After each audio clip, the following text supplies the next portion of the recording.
Linux for permissions. That's what we'll be talking about in this video. All right, this is basically Linux permissions and what is it and how can you use it.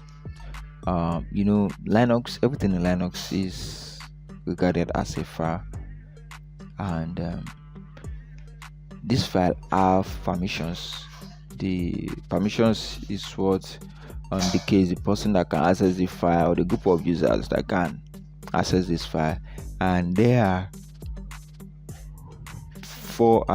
there are basically three permissions in Linux.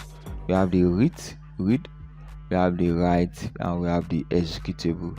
And there are three different type of users that can have permissions on a file or directory. We have the particular user, we have a particular group of users, and we have others.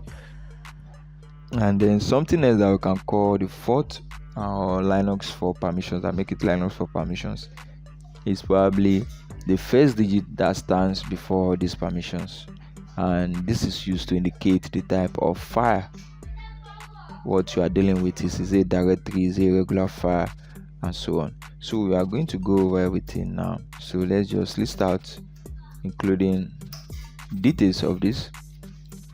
So now, so what you can see here is we have this hyphen. These three indicates that this type of file is just a regular file. This two is just a regular file. Likewise, this two just a regular file. However, this one that you can see here, it says D, starts with D, which means this is a directory. This is a directory. This as well is a directory. So there are different types of files. So to know the type of file you are dealing with, you just look at the first character here. Then the rest, you notice that there are 9 other characters after the first one, 10 in total.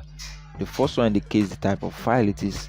The 9 ones indicate the permissions on the file, and then the first 3 signifies the permission for the root, for the user, for a particular user, and the name of the user that has this permission is root.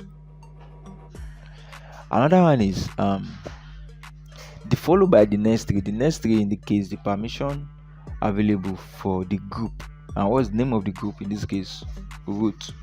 While the last 3 indicates the permission available for the others, that is other users on this machine.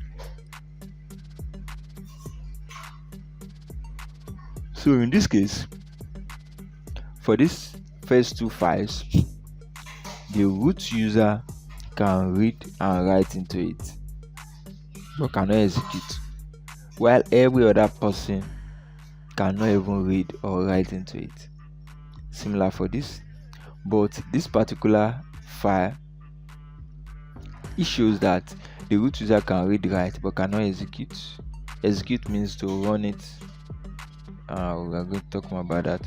So, but for the root, they can read, they can write into it, and they can execute. While others too, they can read, they can write, and they can execute into it.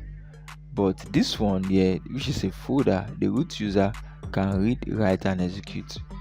The group can read, cannot write into it, but can execute. While other people can execute in this sense that is to go into it and do stuff.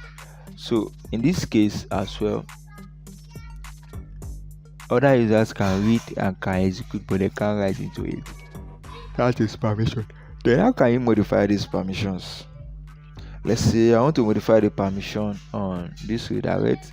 I want the root user to be able to execute.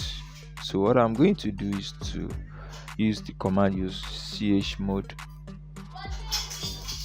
then plus, you can just do user, in this case the particular user that owns it, plus x executable, then give the file name, which is redirect, then hit enter.